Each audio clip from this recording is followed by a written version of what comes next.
You're listening to Linux News Log, separating the Linux and open source signal from the noise. Hey everybody, how's it going? I am your host Adrian, coming to you almost live from lovely Petaluma, California, here in Studio MC2 at Quicksurf Internet Studios. Linux News Log is a proud member of the Tech Podcast Network. If it's tech, it's here. Do feel free to head on over to techpodcast.com and check out all the other technology-related shows over there as well. I'd like to encourage everybody to visit us online over at quicksurf.com. Please do subscribe to the show if you have not already done so. If you're watching on YouTube, you can subscribe in the link up above the video. Also, you can visit us on the web over at quicksurf.com, and in the show notes to every episode, I have links to subscribe to an OGG Vorbis or an MP3 feed or a standard def and a high def H.264 feed for those of you who want to watch a video instead of listen to the audio. In addition, I have added Stitcher. So Linux News Log is now on the Stitcher network. You can install the app. It's radio on demand.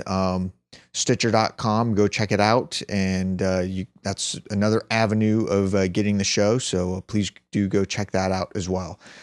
Let's go ahead and get into the stories for this episode. From Exophase, Anomaly 2 is coming to PC, Mac, and Linux in the second quarter of 2013. 11-Bit Studios has announced that it's currently working on Anomaly 2. It's slated for quarter 2 2013 launch on PC, Mac, and Linux, which is why we're including it here on the show. The game was previously hinted at as a secret project from the studio. And so basically, Anomaly 2 will take the core mechanics of Anomaly, Warzone Earth, and build upon them by introducing new gameplay features. Troops can morph into mechs. You have access to over 1 million squad combinations, and you can even engage in some competitive tower defense versus tower defense play. So pretty interesting. Definitely check it out. From the Inquirer, there's a story here, top 10 Raspberry Pi highlights from its first year. That's right. Raspberry Pi has only been around for a year. The article starts off, 1 year ago, the world was thrilled by the launch of the Raspberry Pi computer, an ARM-based Linux computer aimed at getting schools interested in technology and programming. To celebrate the first anniversary of the Raspberry Pi, we've put together our favorite features and milestones from the little bare bones Linux computer. So they've sold over 1 million. This is a 3-page post, so definitely check it out. I'm not going to go through it, but for those of you who are interested, you can find the link in the show notes. From MCADcafe.com, I guess. Keynote lineup has been confirmed for the Linux Foundation Collaboration Summit here in San Francisco. The Linux Foundation, the nonprofit organization dedicated to accelerating the growth of Linux, has announced the keynote speakers for the Linux Foundation Collaboration Summit being held here, well, not here, but I'm in the Bay Area. So in the Bay Area, April 15th through 17th in San Francisco.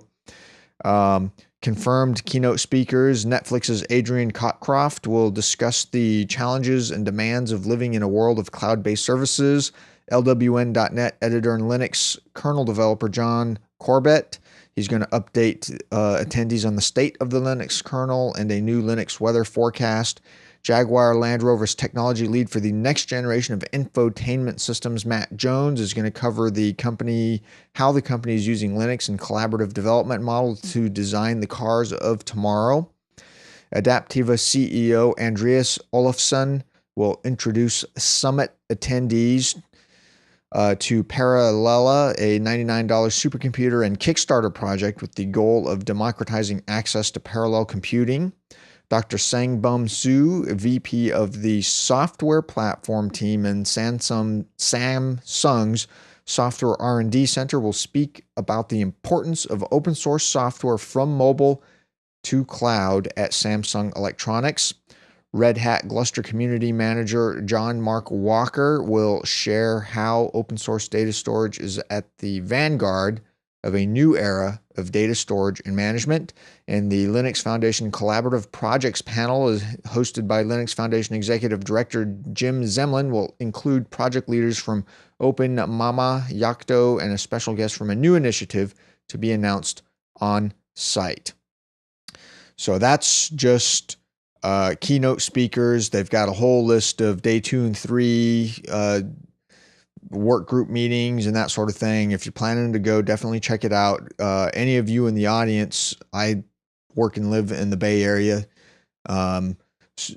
specifically North Bay Area here in Petaluma, California. So if anybody in the audience goes to this and wants to meet up or something, definitely let me know. Linux@quicksurf.com. From Computer World, 5 new features coming to openSUSE Linux 12.3. That's right. It took almost a year for 12.2 to arrive after the launch of its predecessor, but version 12.3 of the popular Linux distribution is apparently coming along more quickly. So number 1, secure boot support. That's right. Number 2, the E17 desktop. Number 3, you're going to get some new database options. 4 in the cloud. So for cloud users, openSUSE 12.3 will be the first version of openSUSE to offer complete OpenStack fulsome release.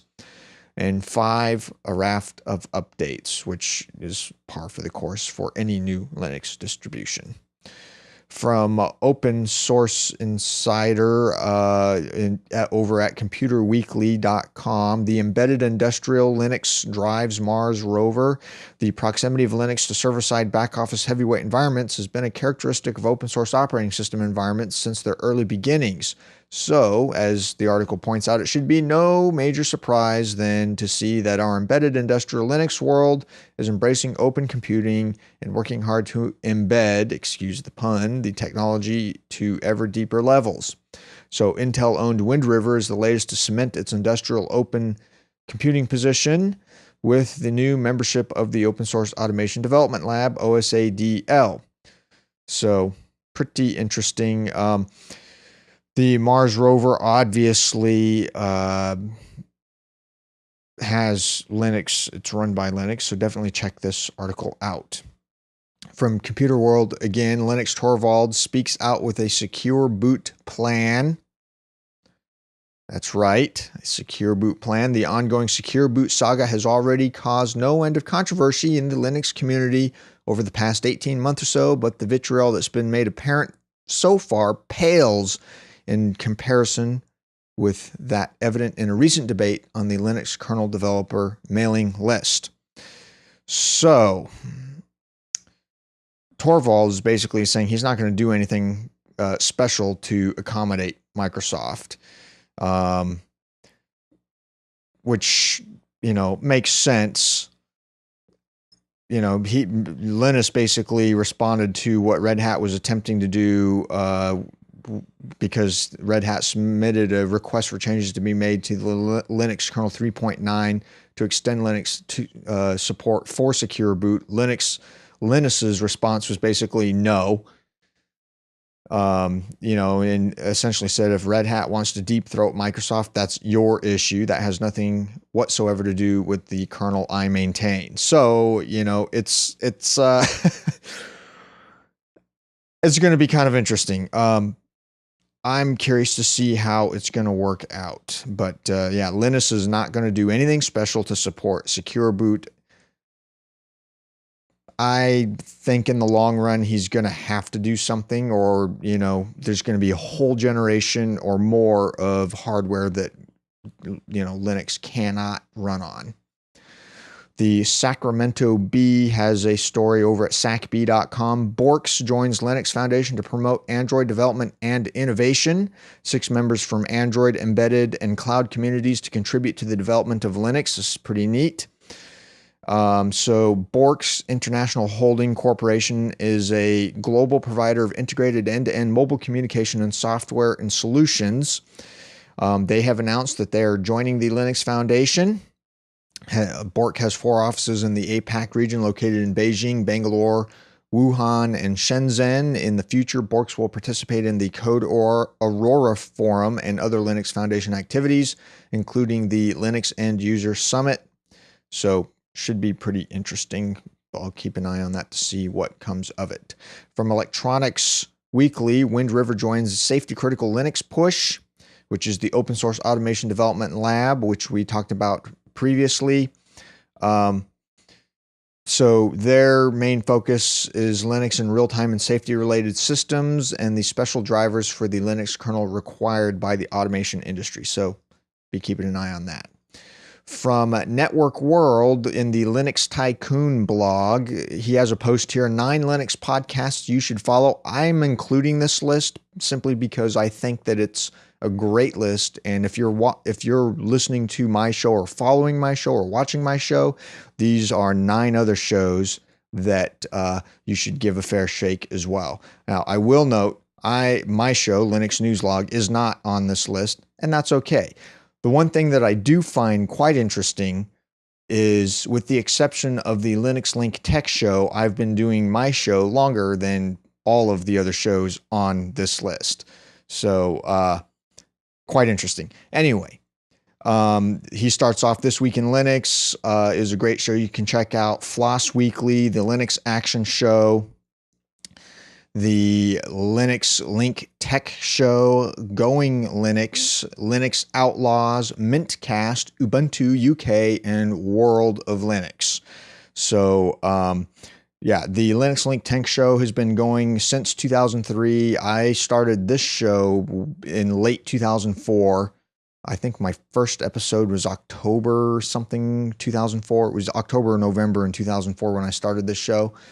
So, and most of these, they're pretty good shows. So, definitely give them a fair shake. I try to listen to, new shows all the time. And, most of these I actually do listen to on a fairly regular basis. So definitely check it out. That will do it for this edition of Linux News Log. As always, everything we've talked about is linked up in the show notes. You can find those online over at quicksurf.com.